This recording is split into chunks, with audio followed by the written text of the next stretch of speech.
अंकित की कहानी एक ऐसी कहानी है जो हमें सिखाती है कि मेहनत और लगन से कोई भी सपना पूरा हो सकता है। ये कहानी एक छोटे से गांव के एक लड़के की है जिसने अपनी किस्मत खुद लिखी। एक ऐसे लड़के की जो साबित कर गया कि असली सफलता सिर्फ पैसे में नहीं बल्कि अपने पैशन को फॉलो करने में है। अंकित का जन्म एक साधारण किसान परिवार में हुआ था। उसके पिता भी किसान थे, लेकिन उनकी फसल हमेशा औसत ही होती थी।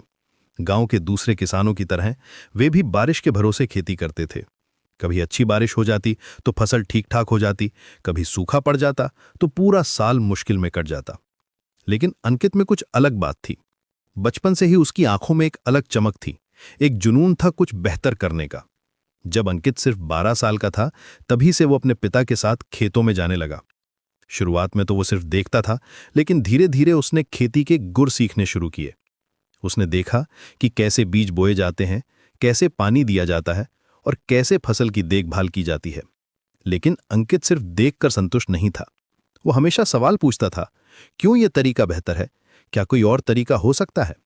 उसके पिता कभी कभी परेशान हो जाते थे इतने सवालों से, लेकिन अंकित की जिज्ञासा कभी खत्म नहीं होती थी। स्कूल में भी अंकित एक होशियार छात्र था। उसके टीचर हमेशा उसकी तारीफ करते थे। गणित और विज्ञान में तो वह बिल्कुल तेज था। लेकिन अंकित के लिए सबसे बड़ी चुनौती यह थी कि वह पढ़ाई और खेती दोनों को एक साथ कैसे करे। सुबह 5 बजे उठकर वह खेतों में काम करता, फिर नहाकर स्कूल जाता। शाम को स्कूल से आकर फिर खेतों में जाता। रात को मिट्टी के तेल की लालटेन की रोशनी में पढ़ाई करता। कई बार आंखें दुखने लगती, लेकिन अंकित हार नहीं मानता था। अंकित ने जल्दी ही समझ लिया कि पुराने तरीकों से खेती करने से ज्यादा फायदा नहीं होगा। उसने स्कूल की छोटी सी लाइब्रेरी से खेती के बारे में जो भी किताबें मिली सब पढ़ डाली। उसने जाना कि कैसे मिट्टी की जांच करनी चाहिए, कौन से बीज बेहतर होते हैं और कैसे प्राकृतिक तरीकों से कीड़े मकोड़ों से बचा जा सकता है। वो अक्सर गांव के बुजुर्ग किसानों से भी बात करता और उनके अनुभव सुनता। 15 साल की उम्र में अंकित ने अपने पिता से कहा कि वह एक छोटे से हिस्से में अपने तरीके से खेती करना चाहता है। शुरुआत में उसके पिता को शक था। वे सोचते थे कि कहीं लड़का कोई गलती ना कर दे और फसल बर्बाद ना हो जाए। लेकिन अंकित के जुनून को देखकर और उसकी पढ़ाई लिखाई को देखते हुए उन्होंने हाँ कर दी। अंकित ने सबसे पहले मिट्टी की जांच कराई। पास के कस्बे में जाकर उसने सॉइल टेस्टिंग करवाई।